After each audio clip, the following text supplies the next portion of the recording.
स्वागत है आपके अपने चैनल डार्क मंडे में, जहां अंधेरे की परतों से निकलती हैं खौफनाक कहानियां और डरावनी सच्चाइयां। अगर आपके दिल में हिम्मत है तो इस सफर में हमारे साथ बने रहिए। वीडियो को लाइक कीजिए, दोस्तों के साथ शेयर कीजिए और चैनल को सब्सक्राइब करना मत भूलिए। कहानी शुरू होती है दिल्ली के पास एक कंटेनर ट्रक से। ट्रक ड्राइवर रमेश और उसका खलासी छोटू माल लेकर मुंबई की ओर रवाना होते हैं। कंटेनर सील किया गया है, पर रमेश को माल का पता नहीं, बस इतना कि इसमें महंगे इलेक्ट्रॉनिक सामान है। लेकिन उसी कंटेनर के अंदर अंधेरे और ठंड में एक लड़की जिंदा दबी हुई है। वह बेहोश पड़ी है, हाथों में रस्सियां और सांस लेने के लिए बस एक छोटा सा छेद। कंटेनर के अंदर लड़की धीरे धीरे होश में आती है। उसका नाम है अनन्या।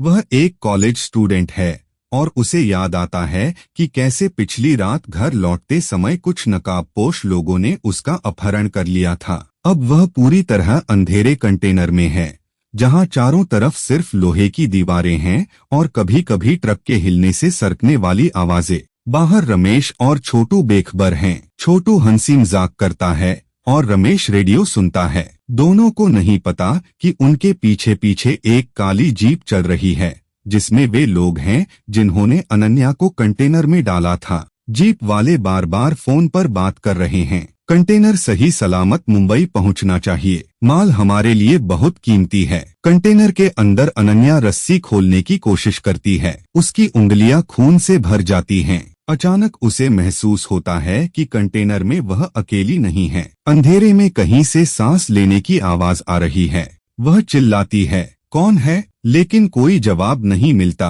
रमेश और छोटू रात को एक सुनसान ढाबे पर रुकते हैं। वहाँ सिर्फ एक बूढ़ा आदमी है जो उन्हें अजीब नजरों से देखता है। वह कहता है, इस कंटेनर को मत लेकर जाओ, इसमें मौत छुपी है। रमेश हंसकर बात टाल देता है, लेकिन जैसे ही वह ट्रक के पास लौटता है, उसे कंटेनर के अंदर से धीमी ठक ठक की आवाज सुनाई देती है। कंटेनर के अंदर अनन्या बार बार मदद के लिए दीवार पीटती है, लेकिन अचानक वही दूसरी सांसों की आवाज और पास आ जाती है। वह किसी को देख नहीं पा रही, पर लगता है जैसे अंधेरे में कोई और भी है। कभी सरसराहट, कभी कदमों की आहट। अचानक काली जीप वाले ढाबे पर पहुंचते हैं। वे रमेश से पूछते हैं, कंटेनर में किसी तरह की गड़बड़ तो नहीं? रमेश झूठ बोलता है कि सब ठीक है, लेकिन छोटू घबराया हुआ है। उसने भी कंटेनर से आवाजें सुनी हैं। जीप वाले धमकी देते हैं, मुंबई पहुंचते ही कंटेनर मत खोलना,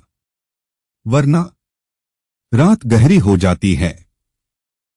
कंटेनर के अंदर अनन्या को अचानक किसी ठंडी हथेली का स्पर्श महसूस होता है। वह चीख पड़ती है, लेकिन अंधेरे में कोई नजर नहीं आता। धीरे धीरे उसे पता चलता है कि अंदर सिर्फ वह और कोई इंसान नहीं, बल्कि शायद कुछ और है। छोटू हिम्मत करके रमेश से कहता है, ड्राइवर जी, हमें कंटेनर खोलना पड़ेगा, अंदर कोई है। रमेश गुस्से में कहता है, पागल मत बन, अगर माल खराब हुआ तो हम मार दिए जाएंगे।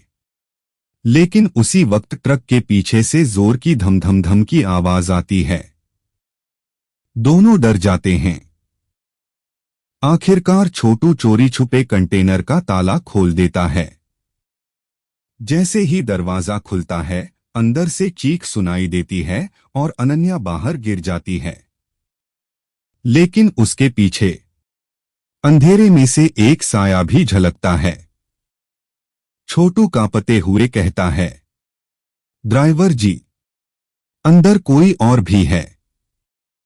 अनन्या रोते हुए बताती है कि उसका अपहरण हुआ था और उसे जिंदा कंटेनर में बंद किया गया। लेकिन वह ये भी कहती है कि अंदर उसे किसी औरत की आत्मा महसूस हुई, जो उसे बार बार छू रही थी, सांस ले रही थी। रमेश और छोटू समझ ही नहीं पाते कि ये सब असली है या उसका डर। अब जीप वाले फिर पहुंचते हैं। वे कंटेनर खोलकर अनन्या को देख लेते हैं। गुस्से में कहते हैं, तुम्हें ये लड़की नहीं बचा सकती, ये हमारी डील है। लड़ाई होती है। अचानक कंटेनर से वही अलौकिक औरत बाहर निकलती है। उसकी चीख से जीप वाले पागल होकर भाग जाते हैं। बूढ़ा ढाबे वाला बताता है कि सालों पहले इसी कंटेनर में एक औरत को जिंदा दफना दिया गया था। उसकी आत्मा अब भी इसमें भटकती है। वह आत्मा चाहती थी कि कोई उसकी पीड़ा को महसूस करे और इंसाफ दिलाए। अनन्या शायद इसलिए बची क्योंकि आत्मा ने उसे चुन लिया था। आखिरकार रमेश, छोटू और अनन्या पुलिस तक पहुंचते हैं।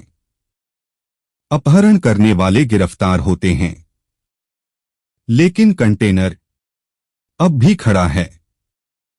उसके अंदर से कभी कभी रात में वही सांसों की आवाज सुनाई देती है। कहते हैं जो भी उस कंटेनर को छूता है उसे हमेशा ठंडी हथेली का एहसास होता है।